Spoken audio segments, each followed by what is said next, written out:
Mari kita berdoa. Bapa, kami bersyukur Engkau Bapa yang perkasa, Engkau Bapa yang baik. Engkau Bapa yang adil, Engkau adalah kasih.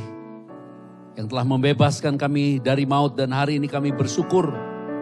Karena Tuhan Yesus telah bangkit menang atas maut. Kami tidak hidup lagi di dalam pendakwaan karena dosa. Kami telah dikuduskan satu kali untuk selama-lamanya. Memperoleh hidup yang kekal dan hidup di dalam segala kelimpahan. Karena Yesus Kristus, Imam Besar Agung yang adalah pembela kami. Berkati kami semua ya Bapa. Kami berterima kasih dan bersyukur. Urapi setiap kata kalimat lidah bibirku memberitakan kabar baik. Yesus Kristus yang penuh kasih karunia dan kebenaran. Dan biarlah di hari kebangkitan-Mu ini, ada kasih karunia yang melimpah-limpah. Yang sakit disembuhkan, yang luka dipulihkan. Dan kami semua diberkati di dalam Tuhan Yesus Kristus. Tuhan Yesus, Engkaulah kekudusan kami. Tuhan Yesus, Engkaulah kebenaran kami.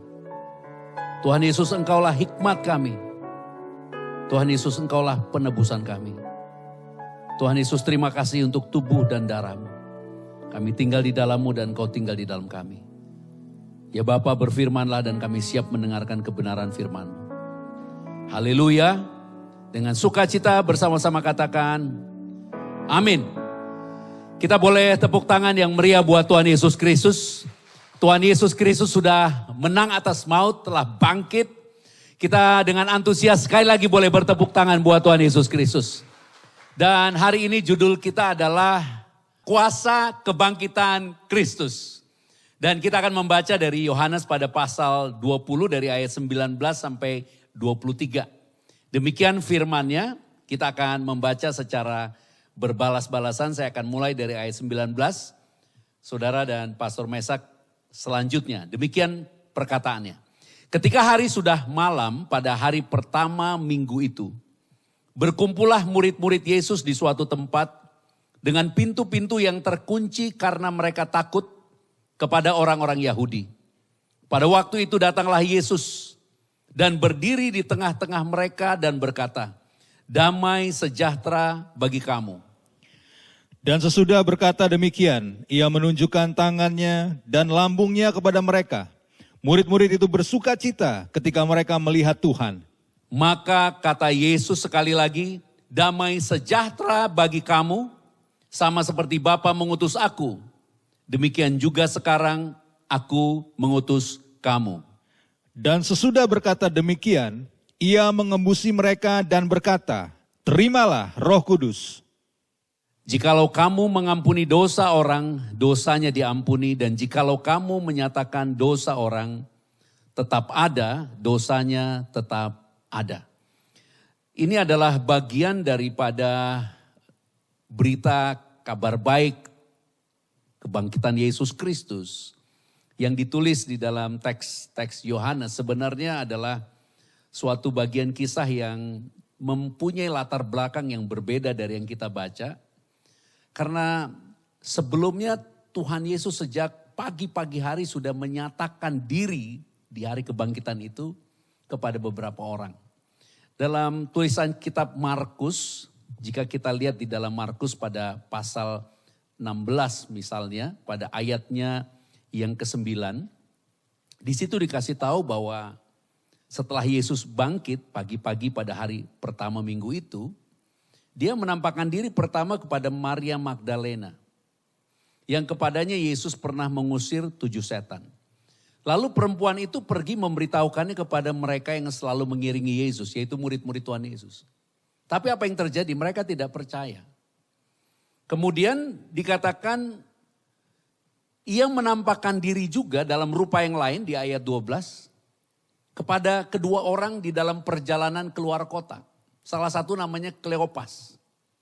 Nama Yunani untuk memberikan kepada kita pemahaman. Kleopas entah Yunani atau Romawi saya lupa, tetapi memberi gambaran bukan orang Yahudi. Sebenarnya itu adalah gambaran tentang kita.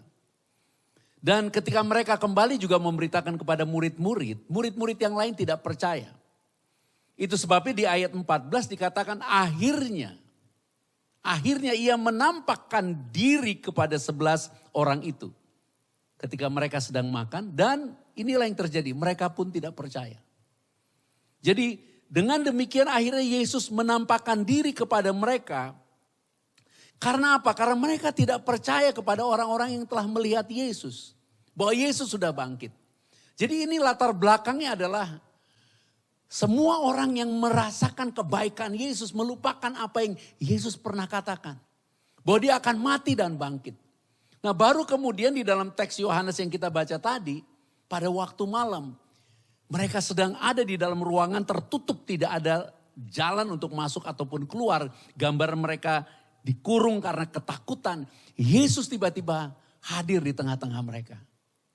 Dan memberikan satu kata atau kalimat yang dahsyat banget menurut saya. Damai sejahtera bagi kamu.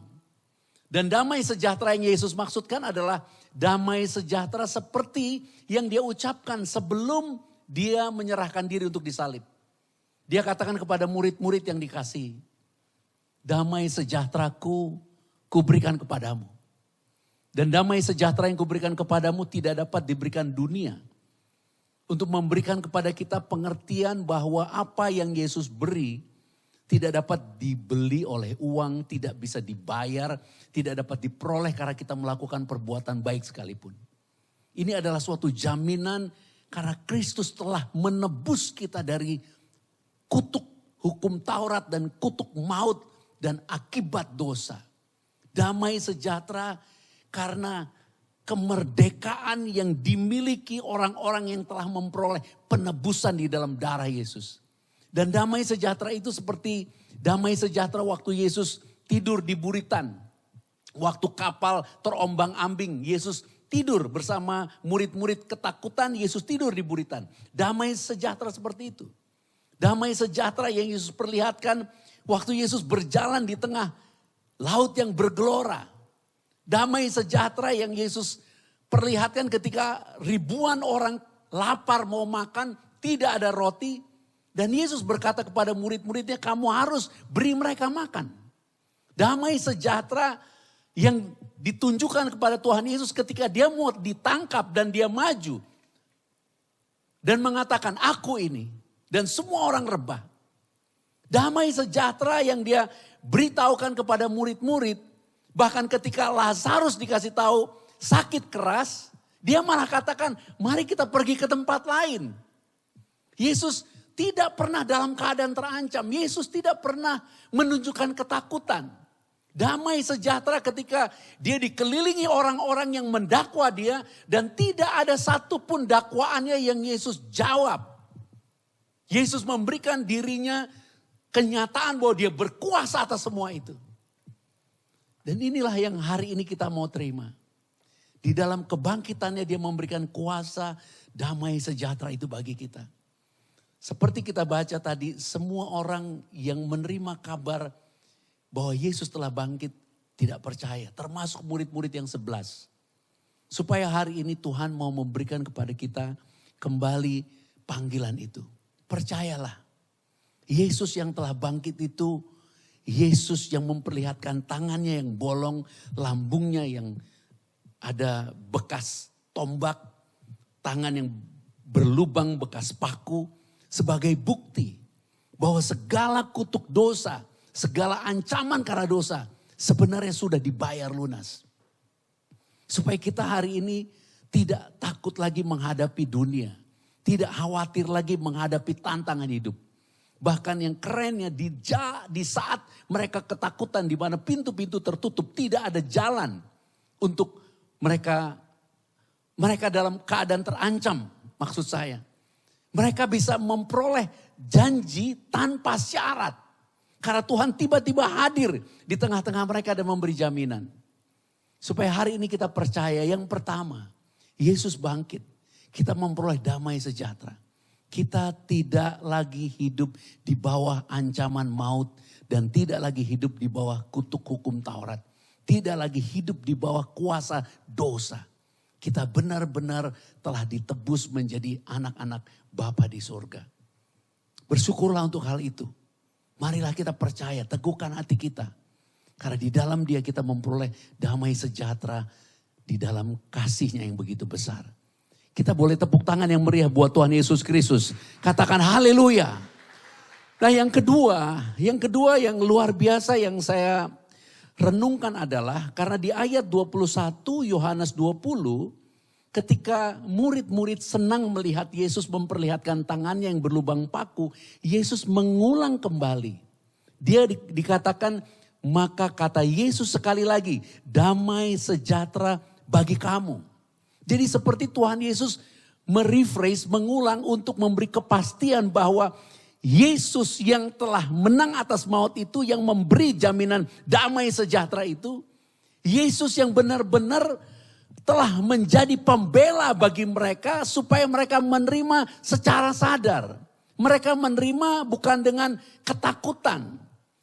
Karena damai sejahtera adalah berdampingan dengan faith, berdampingan dengan iman, berdampingan dengan percaya. Dengan bahasa yang lain, kita tidak mungkin hidup di dalam damai sejahtera, menerima damai sejahtera, tidak takut, tidak khawatir, tanpa iman. Impossible. Justru itu Yesus ulangi lagi. Dia berkata sekali lagi sambil mempertontonkan. Sebagai kasih bukti bayar. Dia telah bayar lunas. Semua tuntutan dosa, hukuman dosa, akibat dosa sudah dibayar lunas. Jangan pernah lupakan bahwa sebelum ada dosa tidak ada kata lapar. Tidak ada kata miskin, tidak ada kata keringat bahkan. Tidak ada kata penderitaan, tidak ada kata sakit penyakit. Dan yang paling saya suka cita, tidak ada kata kerja keras cari makan. Jadi benar-benar Tuhan fokus kepada satu kenyataan, realem, pola pikir, kehidupan yang nyata secara spiritual yang lebih nyata dari kehidupan yang sesungguhnya kita rasakan di dalam jasmani kita. Bahwa benar-benar kita telah dibawa kepada satu kehidupan yang baru karena Kristus telah tebus kita. Sehingga kita sudah bebas dari kehidupan akibat dosa. Kita telah masuk ke dalam kehidupan baru di dalam Kristus yang penuh kuasa. Dan yang paling keren sih, kehidupan Tuhan Yesus yang penuh kuasa yang saya suka kadang-kadang kepikiran. Waktu dia ditagih pajak, dia bilang sama Petrus, pancing, ambil kail pancing. Dan di dalam mulut ikan yang dipancing itu ada uang buat bayar pajak. Kayak Tuhan kasih tahu di masa akhir zaman banyak orang juga takut tentang teks, tentang pajak. Tuhan punya jaminan untuk kita diberkati di situ. Karena Tuhan mempunyai kuasa di semua areal kehidupan. Itu sebabnya di dalam Roma pada pasal 4. Di dalam ayatnya yang ke-24 dan 25 kita akan baca. Roma pasal 4 ayat 24-25. Demikian firman-Nya. Tetapi ditulis juga untuk kita, sebab kepada kita pun Bapa memperhitungkannya, karena kita percaya kepada Dia yang telah membangkitkan Yesus, Yang Tuhan kita. telah membangkitkan Yesus, Tuhan kita dari antara orang mati, ayat 25. yaitu Yesus yang telah diserahkan karena pelanggaran kita dan dibangkitkan karena pembenaran kita. Yesus yang telah diserahkan karena pelanggaran kita. Dia telah disiksa, dihajar, dipaku, ditombak, ditikam, berdarah-darah, dipermalukan karena pelanggaran kita. Dan kemudian dia telah dibangkitkan karena pembenaran kita. Jadi pembenaran kita dan kebangkitan Yesus satu. Kalau kita tidak memperoleh kebenaran dari Bapa, karena pemahaman dibenarkan artinya begini. Artinya begini, Tuhan mendeklar, kamu benar. Nah, ketika Tuhan deklar, menyatakan kamu benar, Yesus bangkit. Dengan cara terbalik, kebangkitan Yesus memberi bukti kita orang benar. Artinya kita sekarang ada di pihaknya Bapa dan Bapa ada di pihak kita. Ini keren banget. Ini dahsyat sekali kalau kita memahami kebenaran ini. Karena kita hidup di dalam suatu kehidupan yang baru yang tidak tunduk kepada hukum dunia. Itu sebabnya Yesus memberi gambaran tentang kehidupan yang luar biasa. Karena di dalam dia kita boleh minta apa saja kepada Bapa. Kalau kita pernah baca Kolose pasal 2 ayat 13. Kolose pasal 2 ayat 13. Dikatakan demikian, kita akan baca. Kamu juga meskipun dahulu mati oleh pelanggaranmu. Mati, sakit, miskin, bangkrut. Oleh karena tidak disunat, artinya tidak punya perjanjian secara lahiriah. Telah dihidupkan Bapa. Bapa membuat kita hidup, life. Bersama-sama dengan dia. Sesudah apa? Sesudah dia mengampuni pelanggaran kita. Jadi sesudah dia mengampuni kita, sesudah kita diampuni. Tidak ada di dalam kehidupan kita kematian. Kita ada di dalam hidup Kristus dan hidup di dalam segala kelimpahan. Kita boleh tersenyum, kita boleh tepuk tangan buat Tuhan Yesus Kristus. Katakan haleluya untuk hal itu. Itu sebabnya saya ketemu seorang ibu. Ibu ini benar-benar bukan seorang yang percaya Yesus. Totally gak pernah sebut Yesus, gak pernah dengar nama Yesus. Saya datang ke rumahnya di dalam sebuah kontrakan kecil karena dia sakit kanker. Suaminya yang ajak saya karena suaminya minta uang karena istrinya sakit keras. Dan ketika saya sampai di sana, saya katakan kepada ibu itu, dosamu sudah diampuni. Seketika saya ngomong itu dia nangis. Dan saya keluarkan roti dan anggur, saya katakan kepada ibu itu dengan penuh kasih. Bu, Yesus sudah mati di atas kayu salib, makanlah, ini darah Yesus, minumlah. Dan dalam 3 hari kankernya hilang lenyap. Dia bisa sembuh, total sembuh. Dan saya mengucapkan itu bukan karena saya punya kuasa. Saya mengucapkan itu karena saya tahu kebenarannya Bapa ada di pihak saya. Di pihak kita, di pihak kamu dan saya. Termasuk ada seseorang yang tidak mempunyai kemampuan untuk membayar. Dan saya katakan kepadanya, Bapa sanggup berkati kamu untuk memperoleh pembayaran. Dan Tuhan bisa kirim berkat untuk hal itu. Bukan karena saya punya uang. Tapi karena Bapa mendengar apa yang kita ucapkan. Dan itulah sebabnya dikatakan kita dibenarkan karena kebangkitan Kristus. Kebangkitan Kristus adalah bagian yang terindah dalam hidup kita. Karena kita tidak bisa didakwa lagi. Maukah kita menjadi percaya hari ini? Yang pertama, di dalam kita ada damai sejahtera. Yang kedua, kita telah memperoleh kebenaran di dalam Kristus sebagai anugerah. Tidak ada satupun doa kita yang lalu sia-sia. Semua doa kita Tuhan jawab. Saya sangat exciting hari ini karena berpengharapan besar bahwa tahun ini sesudah pandemi ini berlalu, kita semua yang percaya akan benar-benar melihat kemuliaan Tuhan dinyatakan bagi hidup kita. Jangan ragu-ragu, katakan amin. Tepuk tangan yang luar biasa bagi Tuhan Yesus Kristus. Itu semacam kayak abis gunung berapi, tiba-tiba tanahnya menjadi subur. Itu seperti sesudah resesi akan terjadi pertumbuhan ekonomi yang besar. Itu sebabnya Tuhan Yesus memberikan kepada murid-murid suatu tanda. Tangannya bolong. Tapi kepada Kleopas, di dalam Lukas pada pasalnya yang ke-27, ayatnya yang ke-29 dan 30 kita akan baca bersama-sama. Lukas 24, oh iya Lukas 24, ayat 29 sampai 30. Tetapi mereka sangat mendesaknya, katanya, tinggallah bersama-sama dengan kami. Sebab hari telah menjelang malam dan matahari hampir terbenam. Lalu masuklah ia untuk tinggal bersama-sama dengan mereka. Waktu ia duduk makan dengan mereka, ia mengambil roti, mengucap berkat, lalu memecah-mecahkannya dan memberikannya kepada mereka. Ketika itu terbukalah mata mereka dan mereka pun mengenal dia, tetapi ia lenyap dari tengah-tengah mereka.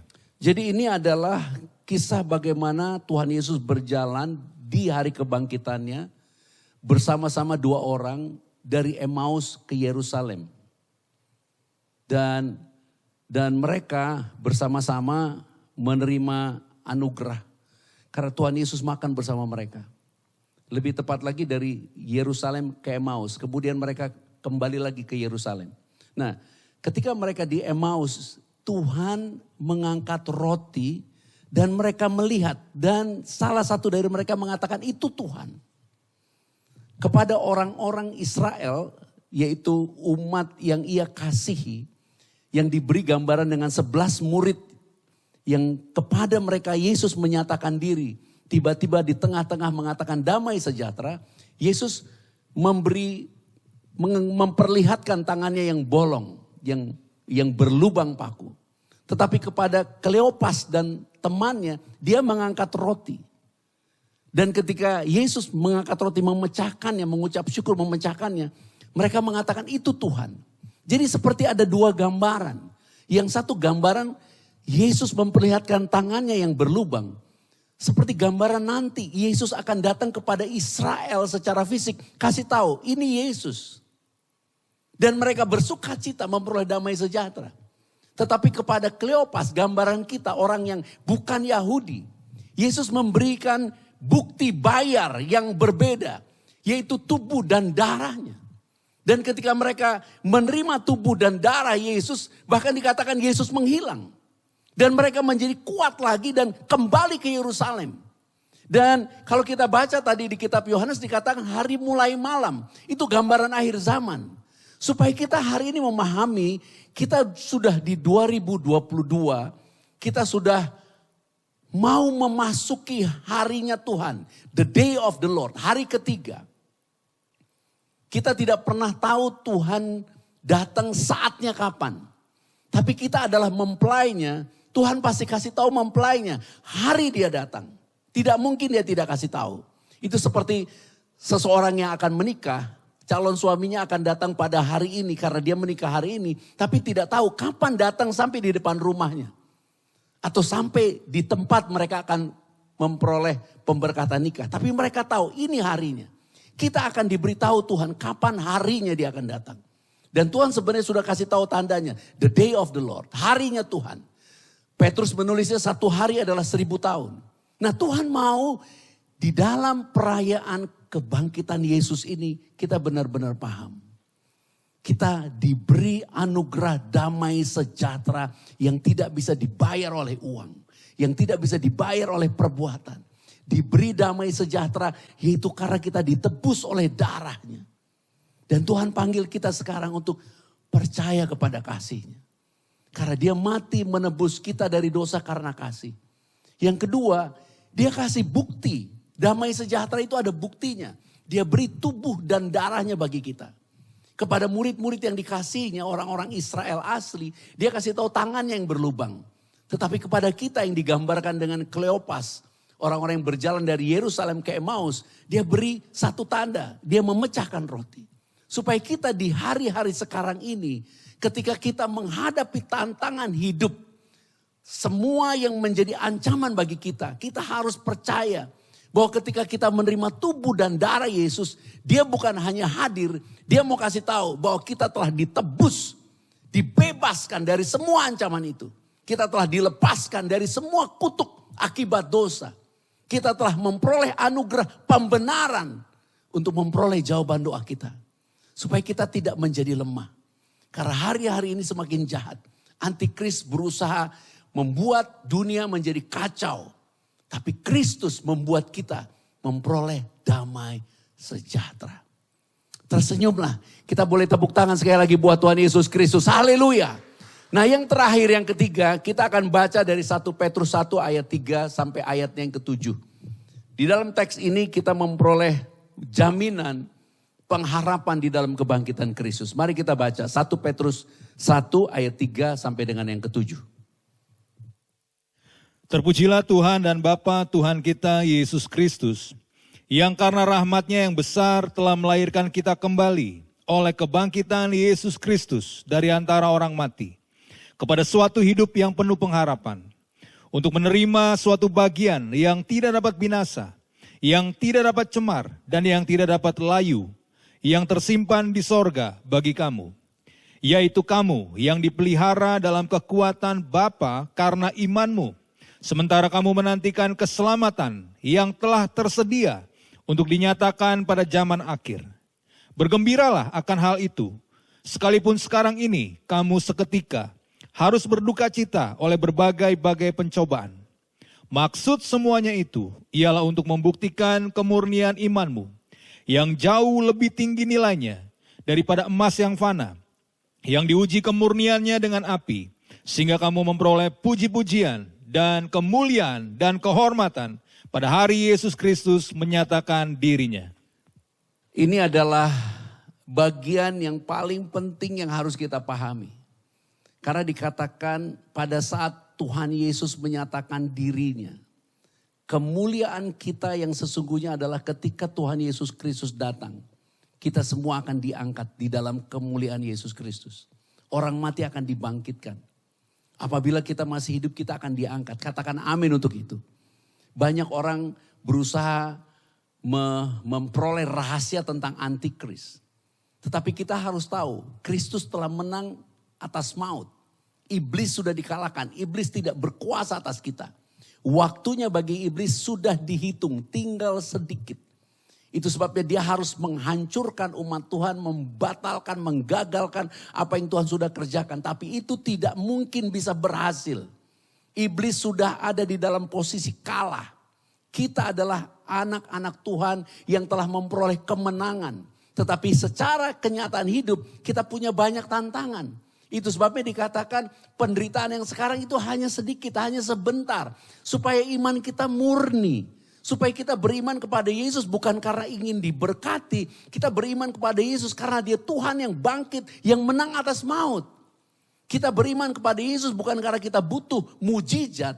Kita beriman kepada Yesus karena dia satu-satunya juru selamat. Tanpa Yesus tidak ada keselamatan. Tidak ada keselamatan. Semua orang yang jantungnya masih berdegup disebut hidup secara dunia. Tapi bagi Yesus hidup bukan karena jantung berdetak. Hidup karena Yesus hadir. Dia hadir. Dia ada di dalam kita. Kita ada di dalam dia. Kita memperoleh Roh Kudusnya. Memperoleh anugerah kebenaran yang memperoleh kasih karunia yang besar. Kalau kita ngerti kenapa di dalam kitab Ibrani dikasih tahu bahwa imam setiap tahun harus potong korban. Dan mereka terus menerus potong korban dan tidak ada satupun korban itu yang dapat menguduskan dan menyempurnakan. Tapi Yesus dia duduk di sebelah kanan Bapa sesudah dia membawa korban satu-satunya itu korban dirinya. Supaya kita sekarang yang percaya kepada kebangkitannya, kita lahir baru di dalam kehidupan dengan mindset bahwa kita sudah rest. Bahwa kita sudah duduk bersama Yesus. Di dalam tahta kemuliaannya, di dalam kemenangannya. Kita rest, kita duduk. Dan kita menerima yang terbaik. Seperti Maria di dalam kitab Lukas 10 dikatakan dia dengan Marta. Marta sibuk. Kerja, bahkan kerja untuk Tuhan. Tapi berakhir dengan kecewa. Bahkan dia ngomong sama Tuhan. Tuhan kok kamu gak kasih tahu Maria untuk bantu aku.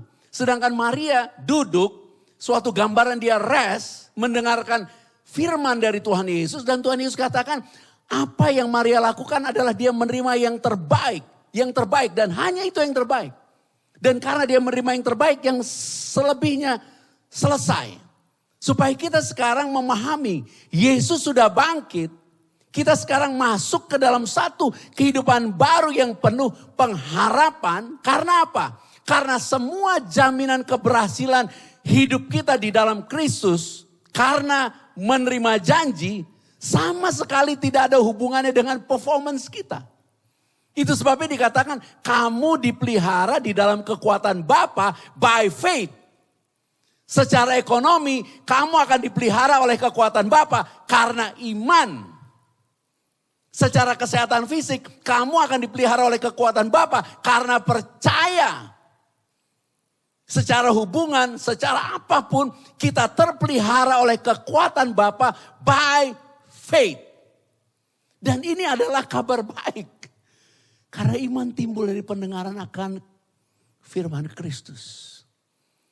Dan firman Kristus mengatakan bahwa dia telah memilih salib untuk mengasihi kita.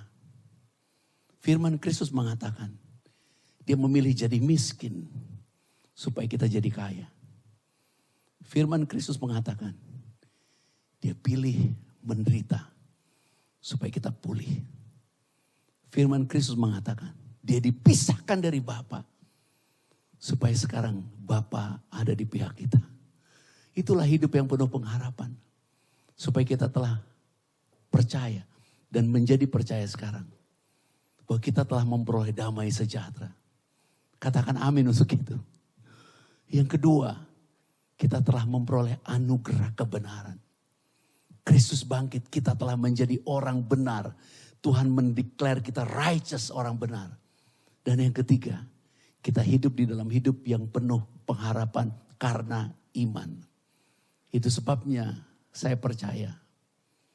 Kalaupun sekarang semua keadaan hidup kita sudah tertutup sekalipun. Tanpa syarat Yesus dapat hadir. Dan mengatakan kepada kita, damai sejahtera bagi kamu. Dan kalaupun kamu merasa segala sesuatu yang sedang terjadi adalah karena kesalahanmu, kegagalanmu. Hari ini Tuhan Yesus katakan, Dia telah bangkit. Sebagai bukti bahwa kamu telah menjadi benar di hadapan Bapa. Dan kebangkitannya itu memberikan kita satu kehidupan yang baru, yang penuh pengharapan. Diberkatilah kita semua. Terpujilah Tuhan Yesus Kristus. Percayalah. Jangan bimbang, jangan ragu, jangan takut. Saya percaya kasih Tuhan begitu besar. Dan sanggup memberkati kita semua. Di dalam Tuhan Yesus Kristus. Kita persiapkan hati kita untuk menerima tubuh dan darah Tuhan Yesus Kristus. Saya mengundang bangkit berdiri. Kita angkat roti saja.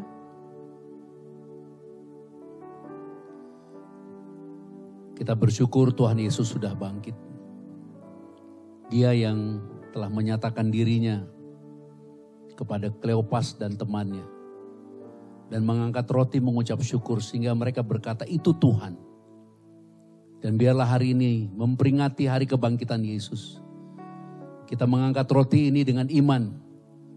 Yesus hadir bersama-sama dengan kita. Dia memberi damai sejahtera. Dia memberi anugerah kebenaran. Dan dia memberikan kehidupan yang baru yang penuh pengharapan. Dengan iman kita mengingat pengorbanan Tuhan Yesus Kristus di atas kayu salib. Dia yang telah berfirman di atas kayu salib, semua sudah selesai. Terimalah kebenaran ini, kita disembuhkan, kita diberkati, dipulihkan. Bahkan kita memiliki hidup dan memilikinya di dalam segala kelimpahan. Terimalah dengan iman, inilah tubuh Tuhan Yesus Kristus. Mari kita makan.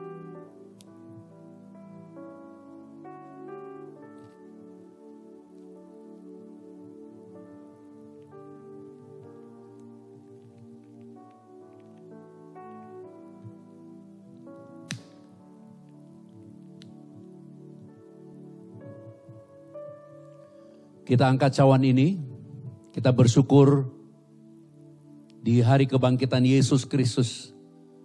Kita menerima dan mengingat kembali perjanjian yang baru dan kekal. Kita telah ditebus, segala dosa kita telah diampuni. Oleh darahnya kita menerima anugerah kasih karunia dan kebenaran. Yang berlimpah-limpah untuk kita hidup dan berkuasa oleh Yesus Kristus. Kita menjadi ciptaan yang baru. Kita menjadi satu dengan Bapa di dalam Tuhan Yesus Kristus. Satu tubuh Kristus yang esa. Mempelai Tuhan Yesus Kristus. Yang suci, yang kudus, yang tidak bercacat celah. Kita semua akan diangkat di dalam kemuliaannya. Pesta perkawinan anak domba. Memerintah di dalam kerajaan Bapa. Dan hidup kekal sampai selama-lamanya. Terimalah. Inilah darah Tuhan Yesus Kristus.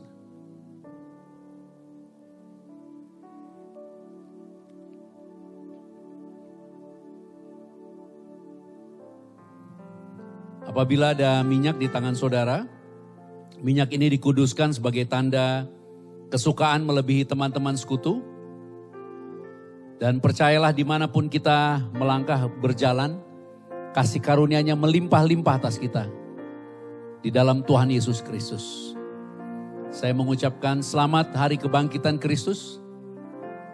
Dia hidup dan kita diberkati di dalam segala kelimpahan karena Yesus Kristus.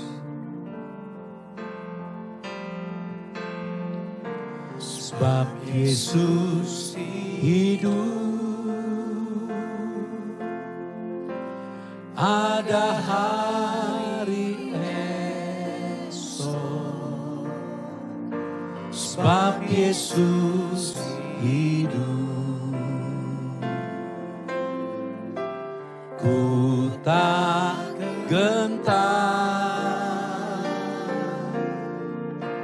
karena ku tahu Dia pegang hari esok. Hidup jadi berarti sebab Yesus hidup. Saya berdoa semua yang hari ini bersama-sama beribadah, semuanya diberkati dengan damai sejahtera. Tuhan memberikan anugerah kebenaran, tidak ada lagi ketakutan, tidak ada lagi pendakwaan, tidak ada lagi duka. Segala kutuk sudah ditanggung dan di atas kayu salib semua sudah selesai. Dan kita memiliki hidup yang baru, yang penuh pengharapan. Dan percayalah, di dalam Yesus Kristus, kita hidup di dalam masa depan yang penuh sukacita, damai sejahtera. Karena Yesus hidup. Dan biarlah kita semua diberkati di dalam anugerah dan kasih karunia-Nya.